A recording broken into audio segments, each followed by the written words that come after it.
love. So this whole video is going to be a voiceover because I was rushing my behind off this day.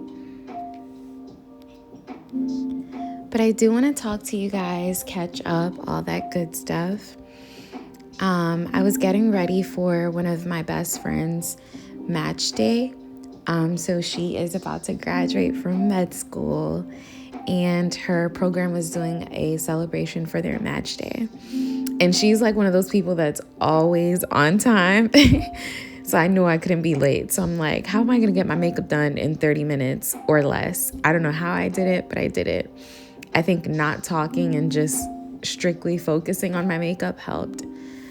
So far, I put on like my Mario Badescu. I also put on my Clean and Clear, and I just now put on my Sun Goop, which I like a lot.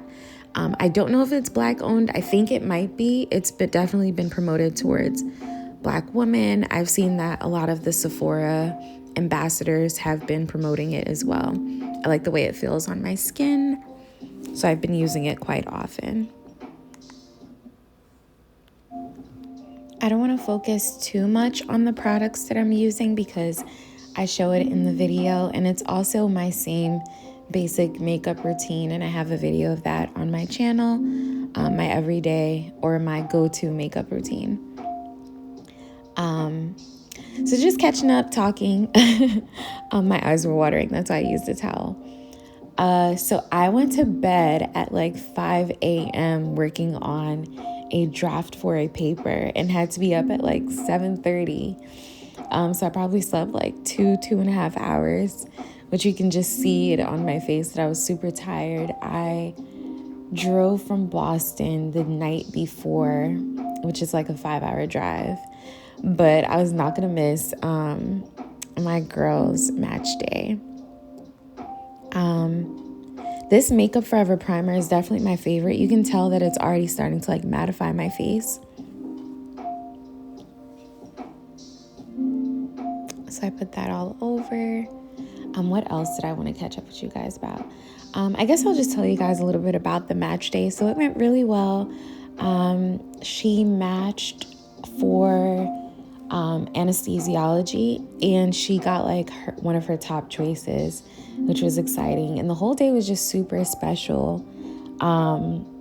Just being around Black excellence and like love and friendship and the way that like we pour into each other and show up for each other. I think that was like a good reminder for myself. And just being around great energy. It was super special, like I said. Yeah, and then I drove back to Boston that following Sunday.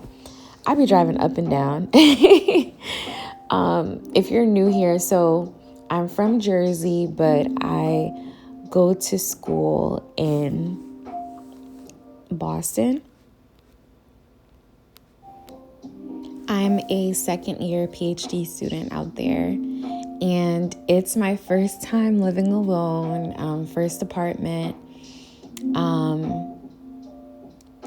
Yeah, I posted this on my story a couple of weeks ago. I'm just asking you guys what you guys wanted to know about my program, or like even like finding and maintaining mentorship and all of that. And you guys gave me some great responses. So my next few YouTube videos will be like a series about, I guess, like my PhD program, how I got in, mentorship. And one of the questions that someone asked me was, how do I cope with loneliness in grad school? That is definitely a big question. So I think I'm going to dedicate a whole video to that one because, yeah, I think it's one thing starting a PhD program in general, like it's very individualized. Luckily, I do have, or blessingly, I definitely have an amazing cohort. But yeah, and I started my first year in 2020, which was like the height of the pandemic. So that was something. Yeah, but I think it'll be cool to like share the journey and stuff like that for anyone who might be thinking of like even just moving to a new city or starting something different. So I'm excited to do those. So look out for that. But yeah, I drove back and I had a super busy week. Super busy week after this event. What else? Random, but I've been noticing that I have been a lot more to myself as of lately. Like, not in a bad way. I definitely still do socialize. Yeah, I still socialize. I've just been a lot more inward and introspective. I enjoy being there for my friends and like answering them, like if they need something. I guess I've just been sharing less. It's probably definitely like a phase or a season that I'm going through. But I'm noticing that I like to be alone with my thoughts and I like to be alone. Sometimes oversharing can put you in this awkward like juxtaposition of just losing your sense of perspective when you just like, well, for me personally, like when I overshare or share with too many people. So I've been doing the opposite of just like listening, sharing not as much, or sharing when I feel like it's necessary to, and just enjoying like my solitude. While being here in Boston, I did move during the height of the pandemic. So now that things are opening back up, I'm like finding more of like my church community. I do want to build my tribe out here. And I think in some ways I already do have it. Boston is definitely different from like Jersey, which is close to New York City and Philly, where the social life is just different. If you're Haitian, you'll understand what I'm saying. Boston is definitely Moun Blanc Mecca. So for us Moun Noir, this is an adjustment.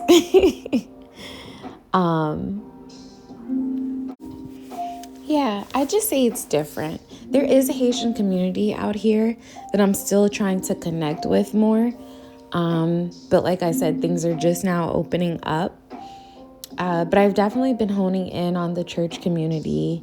I'm Seventh-day Adventist, and I'm realizing that I've always known that like I want to raise my kids SDA, and that's like the livelihood that I want to have when I have a family and settle down. So just being more in tune with like my community and my practices has been high on my radar. I've definitely been going through some, I guess, internal changes in a really good way.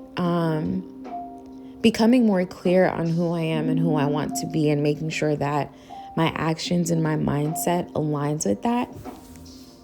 So yeah, I think that's the season that I'm in. And I feel like I'm entering a super healthy space, somewhat or a little bit uncomfortable or foreign to me. But I do think that the fruits of all of this will definitely be a healthy space. And I feel like more and more I'm becoming the woman that I've always wanted to be. I already am her, but I'm just growing more into who I know that I have the capability of being. And it's a good feeling. I don't know. And I'm being a little bit selfish with that. Just keeping a lot more inward. But definitely feeling it and documenting it. With my makeup, sidebar, I definitely was moving so fast. It looks like it's fast forwarded, but I literally was just hurrying up because, like I said, I could not be late. And if you've watched any of my previous makeup stuff, you know that I prefer a matte look because I have combination skin, but definitely more oil prone. And this day was like 70 degrees outside, and the match day ceremony was outside. So I'm like, I need to make sure my face is matte so that it'll last all day. And then naturally the natural oils would come out anyway, which I knew would happen. So that's why I tend to go towards the matte side of things. But what was I saying? Yeah, entering into this healthy space. With the second year of my PhD, I am about to take my comps soon, which is like my qualifying exam. This determines whether I'll move from being a PhD student into a PhD candidate. And I'll talk a lot more about my program, but just like been writing more, thinking more intentionally about the side gigs that I take on, and even like the classes that I want to TA next semester. So like what type of classes do I want to teach in the future? So there's been a lot of things on my mind. Another cool thing happened. I got accepted for a conference poster presentation for some of the sickle cell work that I do. And if you've paid attention to I think my Q&A, did I say that I do sickle cell research? Maybe I did. My older sister has sickle cell. So that's definitely a driving factor to a lot of the work that I do. But I'm excited to do this conference and to travel and kind of also have a solo vacation for 2 days while I'm at this conference. Outside of presenting, just enjoying the hotel and meeting new people. The last conference that I presented at was APHA, the American Public Health Association conference. Back in 2018, it was in San Diego, and it was amazing. I had a blast. I introduced myself to a lot of people, and that's a story time for another day, but San Diego was a lot of fun. So I'm looking forward to having maybe not that type of experience again, because I was there for 4 days, and it was definitely nice. This conference is in Pittsburgh, so I don't know if it'll be as nice as San Diego, but I'm still looking forward to just the downtime. And I don't know, there's a good feeling about being at a nice hotel, and I can't describe it, but I thoroughly enjoy it. So I'm even looking forward to that. But yeah, things just, I don't know. I wish I could describe what this season feels like, but things seem to be falling into place. It's interesting when I think of the letter of intent that I wrote when I was applying to different PhD programs, and I wrote that I wanted to do sickle cell work. I think I touched on potentially doing mental health work. Of course, Black research, and even working with Haitian communities. And it's crazy how everything that I said that I was going to do is literally coming into fruition and happening. It's honestly a surreal moment when things just align, and it's oh, you need a Haitian translator for this in the medical setting? Well, I speak Creole fluently, or random things like that. So I'm filming this not filming. I am adding a voiceover to this video on a Monday night, and I recently came from my qualitative research class, and we recently did focus groups on any topic of our choice, and I decided to do a focus group on Black men and mental health, and we had 3 participants. We did this a week ago. Yeah, about a week ago. We did this about a week ago, just getting Black men's perspective on mental health, their coping mechanisms, how they define mental health, what do they do when they're not feeling their best. And it felt really good to hear their responses, and also afterwards they were just super appreciative of having that platform and that space to share, which was super cool. And then today's class, we presented our findings, and it just felt super powerful. Some of the things that we were seeing, and just being able to share and uplift Black voices, Black male voices at that.